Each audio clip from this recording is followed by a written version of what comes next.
Halo guys, berjumpa kembali dengan Moti di program Bincang Motivi. Dan kali ini ada tamu istimewa. Dan sebetulnya tamu ini adalah teman saya sendiri, tetapi sudah lama kita berpisah karena beda kota sekarang ini. Tetapi beliau ini lama bekerja di Yayasan Pendidikan. Dan sebetulnya dia tidak hanya seorang direktur Yayasan Pendidikan, tapi juga seorang penulis dan juga editor. Jadi dia pandai merangkum kisah-kisah para guru dan akhirnya dirangkum menjadi sebuah buku yang menarik dan bisa menjadi sebuah permenungan yang dalam tentang spiritualitas para guru. Nah, maka bersama saya perkenalkan Romo Mintoro. Wala, Romo Mintoro. Wah, gimana Romo, sehat-sehat? Sehat, Romo Murti. Terima kasih. Sehat-sehat dan dari jauh ini. Dari Semarang. Dari Semarang, ya. Oke, baik Romo. Ini suaranya tidak terlalu jelas. Wah, iya. Mungkin ya. Terima kasih. Sekarang lagi jelas. Okay. Terima kasih Romo Murti atas undangannya. Ya. Senang bisa bertemu lagi. Guys, ini saya nggak tahu kesibukan seorang direktur di Yayasan Pendidikan itu apa. Tapi nggak tahu ini. Saking selonya atau saking dia itu kayak filsuf gitu, dia itu sampai Romo Mintoro ini sampai mampu menciptakan tepuk tangan, dan tepuk tangan ini khusus untuk anak-anak Kanisius, maka namanya tepuk Kanisius. Maka acara ini akan kita buka dengan tepuk Kanisius yang akan dipimpin Romo Mintoro. Oke, silakan. Nanti yang lain kru ikut tepuk tangan ya. Oke. Baik, mari Romo Murti dan teman-teman. Tepuk Kanisiusnya nanti plok Kanisius, plok Kanisius, plok Kanisius, hore gitu ya. Mari kita mulai ya. Tepuk Kanisius,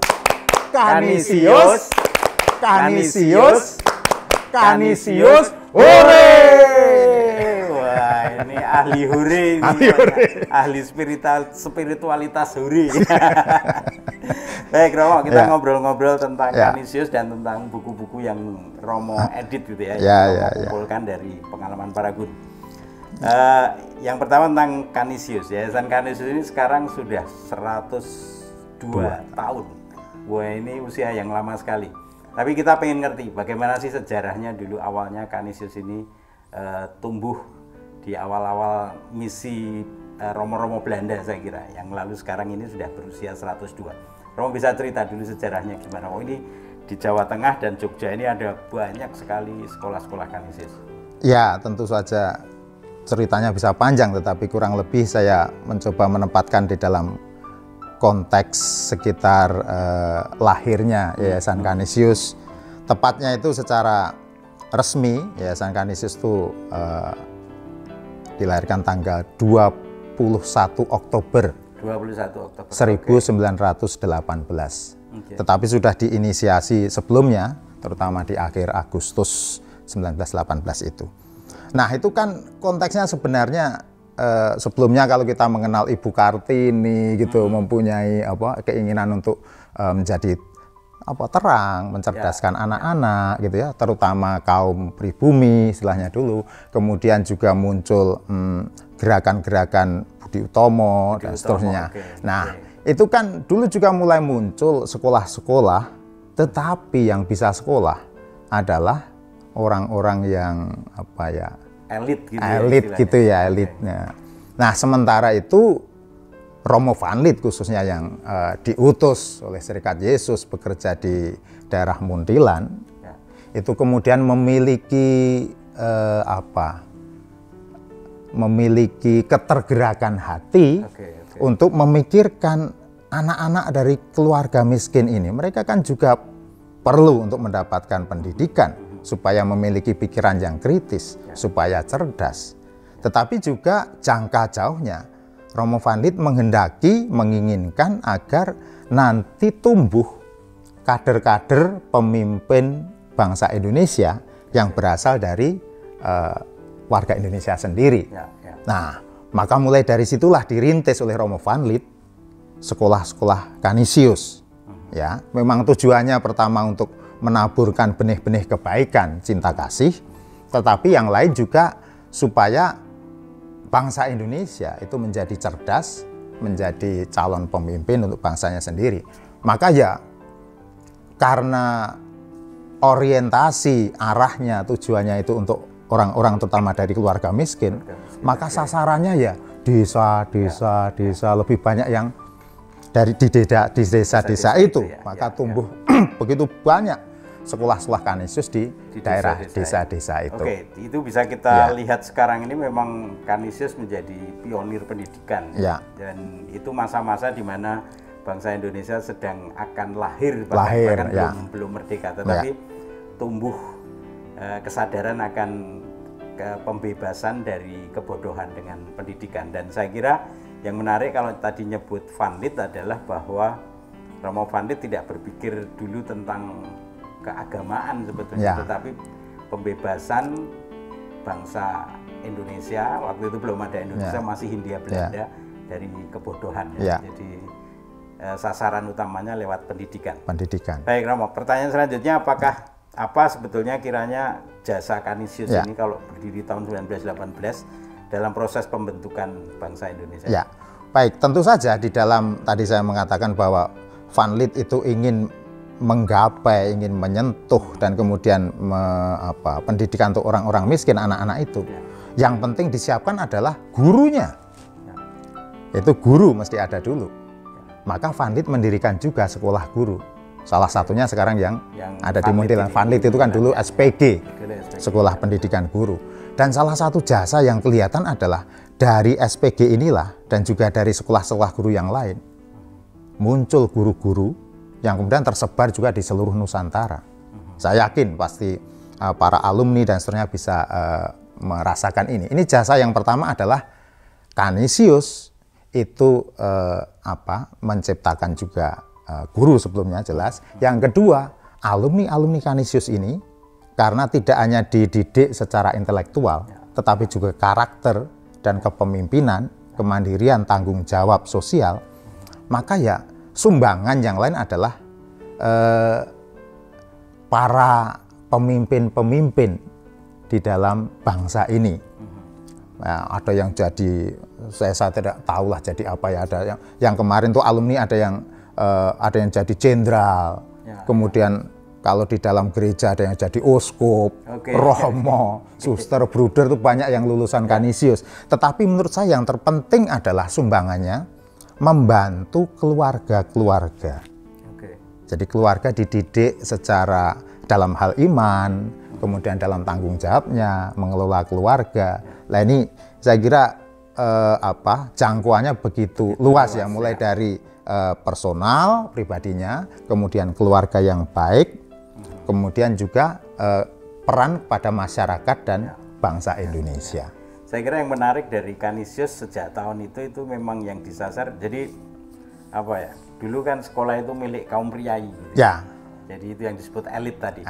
Tetapi Kanisius mencoba sampai ke ujung desa dan menangkap anak-anak kecil, anak-anak desa, anak-anak sederhana, dan mencoba membebaskan mereka dari pendidikan. Dan sekarang ini banyak tokoh yang kalau ditanya itu lahirnya dari sekolah mana dulu, pasti mengalami yang namanya sekolah Kanisius.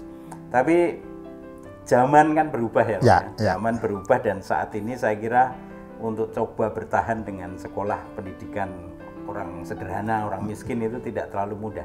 Nah, kesulitan-kesulitan apa yang dihadapi oleh Kanisius zaman ini di tengah-tengah situasi dunia pendidikan Indonesia semakin maju dan banyak sekolah berdiri di mana-mana dengan keunggulan masing-masing yang ditonjolkan ya. Nah, apa kesulitan yang dihadapi Kanisius saat ini? Ya, saya mau menyebutkan dua, yaitu faktor atau kesulitan internal dan eksternal gitu ya. Saya mulai dari eksternal, itu sebenarnya bukan kesulitan, tetapi mungkin bisa dianggap sebagai tantangan gitu ya, tantangan dari luar, bahwa dulu mungkin pemerintah belum begitu banyak mendirikan sekolah-sekolah, dan sekarang sudah ada sekolah negeri, begitu banyak bermunculan, juga dari sekolah-sekolah yang didirikan oleh entah personal, institusi yang lain, juga keagamaan, dan itu mereka berkembang dan bagus juga. Dulu itu banyak sekali orang sekolah di Kanisius, tetapi karena sekarang pilihannya banyak dan juga bermutu dan baik, maka pilihannya juga banyak. Nah ini tantangannya, kesulitannya adalah salah satu mencari murid sekarang. Iya, jadi muridnya sedikit sekali. Ini kalau mau sebut salah satu tantangan eksternal atau kesulitan dari eksternal. Kemudian kalau yang internal itu yang paling kelihatan adalah karena sebagian besar jadi berasal dari keluarga miskin. Maka secara finansial, uang sekolah itu juga yang masuk sangat terbatas. Sementara kita juga mesti menggaji guru karyawan. Ini salah satu kesulitan yang kita alami. Tetapi syukur pada Tuhan bahwa Tuhan selalu baik ya. Kemudian kesulitan yang lain adalah mempertahankan, bahkan kalau bisa mengembangkan kualitas pendidikannya. Maka ini ya gurunya mesti di-upgrade, dilatih gitu ya. Kepala sekolah itu kepemimpinannya juga mesti di-upgrade lagi supaya tidak ketinggalan. Nah, yang lain sarana prasarana dan program. Nah, ini balik lagi tadi juga, meskipun ya saya tidak terlalu fokus ke situ, enggak. Finansial itu juga ada di situ. Untuk melatih guru juga mesti membutuhkan finansial, terus membuat acara program ini itu juga demikian. Tetapi syukur bahwa dengan melibatkan banyak orang, terutama orang tua dan juga alumni, juga kemudian para penderma yang mau terlibat, ya minimal kita masih bisa hidup gitu ya. Dan yang saya syukuri, saya senang adalah bahwa kita masih bisa melayani anak-anak, mendidik anak-anak dari keluarga miskin ini.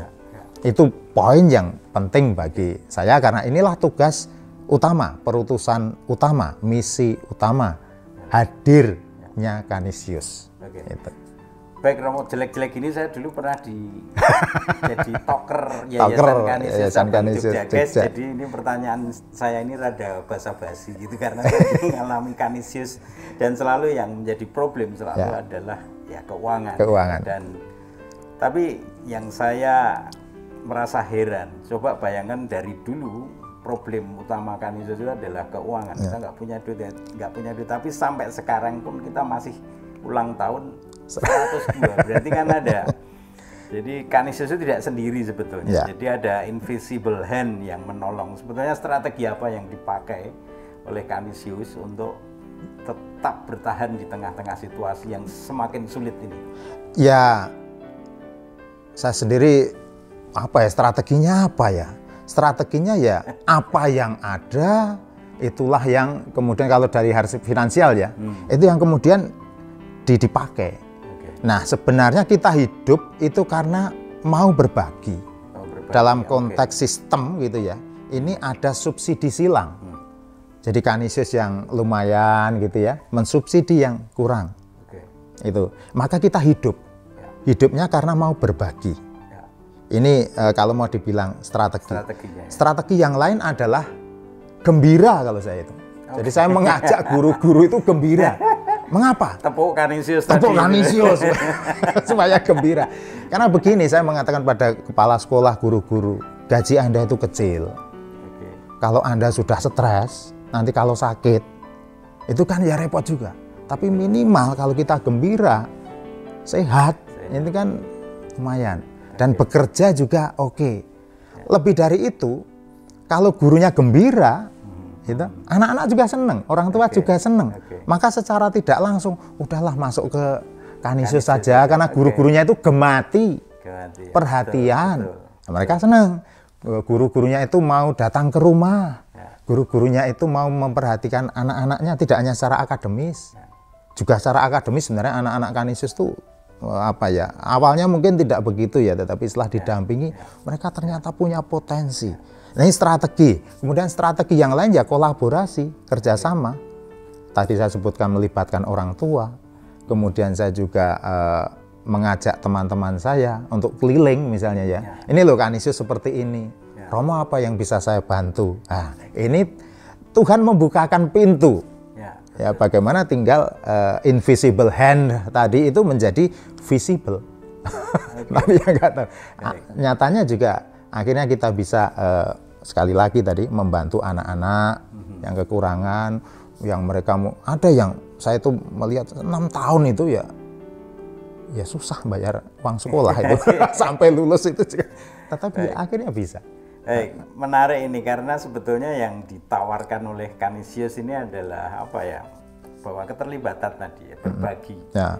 Sehingga orang punya rasa memiliki yang mau nggak mau, wah saya ingin dalam kesederhanaan berbagi dengan Canisius ya. Ya entah ini dulu sekolah saya atau ini tetangga saya dan ini semua menjadi kekuatan bagi Canisius untuk bertahan sampai sekarang ini 102 tahun. Ya. Oke. Baik Romo, kalau kita mikir kesulitan finansial lalu seringkali yang terjadi kita lalu tidak terlalu fokus pada strategi pendidikan sendiri. Tapi yang menarik dari tahun ke tahun saya melihat perkembangan Canisius ini menjadi semakin bagus gitu ya strateginya dan murid ternyata bertambah juga. Ya. Nah, strategi pendidikan apa yang dibuat oleh Romo ini untuk apa ya Canisius dalam tetap dicintai oleh anak-anak dan orang mau sekolah di sini? Ya, yang pertama saya sampaikan terutama pada para kepala sekolah dan guru itu ya. Yang pertama itu tadi secara pribadi gembira. Sudah gembira dulu. Kalau gembira wajah kita itu kan lumayan menarik, gitu. Terus wajah sekolah itu juga dibikin menarik. Ya kalau sudah lama catnya ya dicat lagi, gitu ya. Kemudian lebih hijau, bersih, rapi, aman, gitu ya. Itu untuk perwajahan. Tetapi yang lain juga strategi selain kegembiraan itu, saya juga menekankan kita mesti bermutu. Syukur-syukur punya keunggulan. Kalau nggak bermutu seperti orang tidak mau beli toh. Nah, kita mesti bermutu, unggul juga di dalam itu. Maka strateginya yang pertama saya memperhatikan personal. Kemudian strategi yang kedua saya juga memperhatikan mutu pendidikan. Nah, yang personal itu saya lebih banyak melakukan kunjungan-kunjungan. Ya, jadi kunjungan ke sekolah. Tetapi sebenarnya yang saya kunjungi bukan sekolahnya pertama-tama, tapi orangnya, pribadinya. Saya menyapa para kepala sekolah supaya mereka gembira, bersemangat. Harapannya kalau para kepala sekolah itu saya layani, merasa saya layani dengan baik dan senang, nanti harapannya kepala sekolah ini bisa membantu dan melayani guru-guru. Nah, guru-guru ini yang gembira dilayani oleh kepala sekolah, terbentuk komunitas yang baik, kolaborasi yang baik begitu. Kemudian guru-guru ini nanti melayani murid dan orang tua. Nah, inilah strategi personalia atau personalnya. Nah, kemudian strategi untuk mutu pendidikan, ya kita pelan-pelan dengan yang kita punya, tetap mengembangkan kompetensi guru dengan latihan-latihan, itu ya, kurikulum, terus kemudian sarana prasarana kita kembangkan. Seperti dalam situasi pandemi seperti ini, para guru juga kita kumpulkan atau secara daring gitu ya, kita belajar bersama. Bagaimana membentuk atau menyiapkan bahan ajar yang bisa membantu anak-anak. Jadi kurang lebih seperti ini. Dan yang terakhir itu saya mengajak guru, kepala sekolah, siapapun untuk sering duduk bareng, berdoa dan sharing pribadi. Ya, berdoa, tetap minta kepada Tuhan. Karena saya percaya ya, saya yakin itu Canisius itu memang didirikan oleh Romo Van Lith. Tetapi pertama-tama yang mendirikan adalah Tuhan sendiri. Kalau enggak terseok-seok seperti ini saya membayangkan. Maka ya kita mesti mengandalkan rahmat Tuhan gitu. Rahmat Tuhan untuk itu. Baik, ini kelihatan kalau Anda Romo. Guys, Romo Mintoro ini saya sering beri julukan dia the master of slogan gitu. Jadi punya slogan-slogan yang bagus itu ya, misalnya ya tahun lalu saya mengenal itu slogan untuk Canisius itu born to fight. Saya pikir ini lahir untuk berkelahi gitu, tapi ternyata born to fight itu lahir untuk berjuang ya. Lalu tahun sebelumnya itu pakai bahasa Spanyol gitu, en todo amar y servir. Jadi dalam segala itu mencintai dan melayani. Tahun ini apa nih? Tahun ini fight for your dreams. Fight for your dream, pokoknya pakai fight terus, jadi harus berkelahi terus. Fight for your dreams semua. Ini seru ini berjuang untuk mimpi-mimpi kita gitu ya. Ini kan slogan itu keren. Nah, sebetulnya di balik slogan-slogan ini Romo ini memimpikan apa untuk Kanisius? Ya, sebenarnya awalnya adalah saya pengen teman-teman, karena unitnya kan banyak. Sekolah Kanisius di Keuskupan Agung Semarang ini yang terbagi menjadi 4 cabang, Solo, Yogyakarta, Magelang, dan Semarang. Ini kan unitnya banyak sekolah-sekolahnya, dari KB, TK, SD, SMP, SMA, SMK. Sekarang ini ada 190 unit sekolah, 196 unit sekolah. Lah ini bisa sendiri-sendiri. Kepala sekolah bisa jalan sendiri, guru bisa jalan sendiri gitu. Nah, saya ingin mereka itu memiliki dari dalam, itu namanya kesatuan hati dan budi. Oke. Ya. Bahasa Santo Ignatius Loyola ya, unio animarum, atau bahasa dalam Serikat Yesus, kesatuan hati dan budi. Ini yang penting. Nah, untuk itu maka saya membuatkan tema lah, membuatkan slogan supaya menjadi tatapan bersama. Untuk ke dalam itu memotivasi, keluar itu ya untuk tadi berjuang bersama, kita ada satu semangat bersama. Maka ya yang dulu Ento Doa Mari Servito Santo Ignatius sendiri, kita itu untuk mencintai dan melayani. Jadi guru Kanisius itu untuk mencintai melayani. Setelah itu Born to Fight itu juga dari Santo Ignatius, karena ya kita mesti berjuang. Kita lahir, kemudian Kanisius lahir, ini untuk berjuang. Berjuang untuk siapa? Untuk anak-anak. Jadi utamanya berjuang untuk anak-anak. Yang terakhir ini sebenarnya mulai dari mimpi. Supaya apa? Supaya meskipun kita mengalami kesulitan, mengalami tadi itu masalah finansial, murid juga mencarinya tidak mudah karena guru mesti door to door mencarinya itu. Kalau yang lain mungkin murid sudah datang ya. Ini dari pintu ke pintu itu. Guru itu mesti mencari murid. Nah, ini supaya tidak kehilangan harapan. Mereka masih memiliki mimpi dan kemudian memperjuangkan mimpi-mimpi itu. Jadi di satu pihak memang untuk menyatukan hati dan budi, tetapi juga di lain pihak seperti pasukan, kita juga di dalam satu pasukan itu kemudian maju bersama. Karena kalau tidak kita sendiri terpecah di dalam ya repot. Lah ini mengapa saya mengambil ya macam-macam gitu slogan itu, tapi intinya sebenarnya untuk itu tadi. Baik guys, tadi saya udah nyebut Romo Mintoro ini punya banyak keahlian. Saya nggak tahu saking selonya atau saking kreatifnya, sehingga satu tadi ahli tepuk tangan, lalu yang kedua ahli slogan. Nah yang ketiga ini ahli yang serius, dia sebenarnya seorang penulis gitu ya, dan tulisan-tulisannya sangat dalam, tapi juga seorang editor. Jadi dia Peter meramu pengalaman guru-guru itu menjadi sebuah tulisan yang dalam dan sebuah tulisan yang membangun spiritualitas kedalaman seorang guru. Dan salah satu yang baru saja terbit adalah ini, Home Visit. Ya, ini buku yang sangat menarik, yang banyak kisah-kisah tentang guru yang ada di buku ini. Nah, saya akhirnya menemukan bahwa ternyata bukan karena dia itu selo atau juga kreatifnya jelas, tetapi yang jelas karena namanya itu Agustinus Mintoro Sufianto. Nah, jadi dia seorang sufi sebetulnya, seorang yang banyak merenung ya. Dan yang mau saya tanyakan sebenarnya sejak kapan sih Romo Mintoro ini menulis sebetulnya, kalau saya tanya ya. Ya sebenarnya saya tidak mau membuka rahasia ini karena gimana ya. Ya baik, saya buka saja rahasianya. Saya sebenarnya sudah pengen menulis lama, tetapi saya tidak mau. Karena jadi penulis itu bisa dikenal. Ya, kalau tulisannya baik apalagi itu dikenal dan dipuji. Nah itu yang saya tidak mau. Nah pada tahun 2007-2008 ketika saya di Jakarta, itu dalam sebuah permenungan itu, Mbok kamu itu nulis karena pekerjaanmu kan ngurusi menemani guru-guru gitu ya. Menulis tentang guru, spiritualitas guru. Kan buku itu banyak sekali tentang kurikulum, manajemen sekolah, tentang ini itu. Tapi yang terkait dengan spiritualitas guru, itu kelihatannya kan belum banyak, kalaupun ada. Nah, kamu menulis. Saya bilang, Tuhan, saya tidak mau. Nanti kalau saya besar kepala gimana? Seandainya itu nanti oke gitu ya. Dan memang bukunya kemudian kesana kemari. Loh, emang kamu yang nulis? Bukan.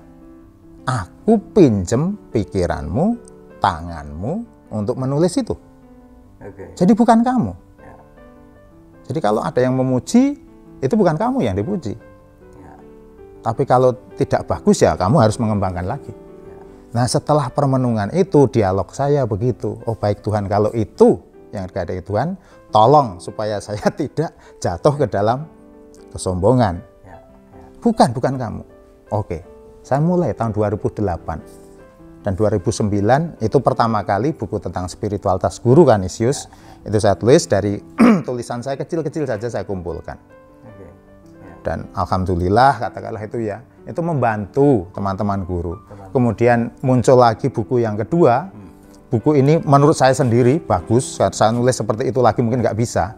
Syukur bahwa saya tidak menulis sendirian. Ada teman berdua, itu ya. Itu kemudian saya tidak bisa mengklaim bahwa itu hasil karya saya. Itu syukur Tuhan mendampingi saya. Kamu nggak bisa sombong atas hasilmu yang ini, kamu bukan sendirian. Dan seterusnya dan seterusnya. Ini latar belakangnya ya, latar belakangnya. Saya dalam kesempatan ya yang ada saya nulis gitu berdasarkan pengalaman, refleksi, kadang-kadang literatur yang saya baca. Nah akhir-akhir ini saya sangat jarang membaca. Bukan karena saya tidak punya waktu ya, terus terang saja saya itu juga ada malasnya. Karena saya juga sering keliling. Nah, ketika saya berkeliling dan bertanya pada guru-guru itu, Anda itu kan teman-teman itu punya banyak pengalaman toh ya. Berrelasi dengan teman guru, berrelasi dengan murid-murid. Apakah pernah melakukan kunjungan? Oh iya Romo, kami punya pengalaman kunjungan. Gimana? Bisa masih ingat? Masih Romo, pengalaman itu masih ingat, peristiwa masih. Mbok itu ditulis. Nah, kemudian kalau itu ditulis nanti kumpulkan ke saya, saya edit. Kalau ini jadi buku, nanti pengalaman Anda, refleksi Anda, nilai-nilai Anda sebagai guru Canisius, ini bisa dibagikan kepada siapapun, bisa dibaca kepada siapapun, syukur-syukur nanti menjadi inspirasi, motivasi, dan seterusnya. Nah inilah jadinya salah satunya home visit ini berangkat dari pengalaman para guru mendatangi murid-muridnya. Kemudian mereka menuliskan 1 halaman, 2 halaman, 3 halaman. Ini kata-kata yang apa ya, mereka alami sendiri. Jadi tidak, bahasanya sederhana. Bahasanya sederhana, berupa kisah. Itu misalnya. Yang menarik itu dari Romo Mintoro ini kan ini ya. Jadi sebetulnya menulisnya rame-rame atau keroyokan dan Anda mengumpulkan pengalaman para guru itu dan akhirnya pengalaman yang semula tidak diketahui orang lalu dikumpulkan menjadi buku dan dibaca banyak orang. Nah, sebenarnya ide ini proses kreatif apa yang muncul di dalam diri Romo Mintoro kok tiba-tiba punya ide ini bagus nih pengalaman tadi seperti dikatakan tadi ya, pengalaman guru-guru ini sebaiknya ini harus ditulis, dibukukan supaya menjadi dalam tanda petik spiritualitas memang. Dan memang banyak guru yang terbantu dengan buku-buku Romo itu yang diedit oleh Romo dan ini karena sesama guru membaca pengalaman guru lalu menjadi sebuah spiritualitas guru gitu.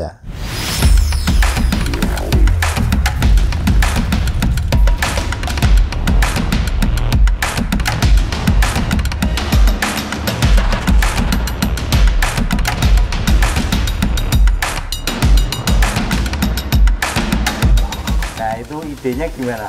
Sebenarnya idenya berangkat dari apa ya? Ya kalau saya sebagai orang beriman, itu Tuhan salah satunya meminta saya atau apa mengajak saya untuk ini guru-guru ini kan punya potensi.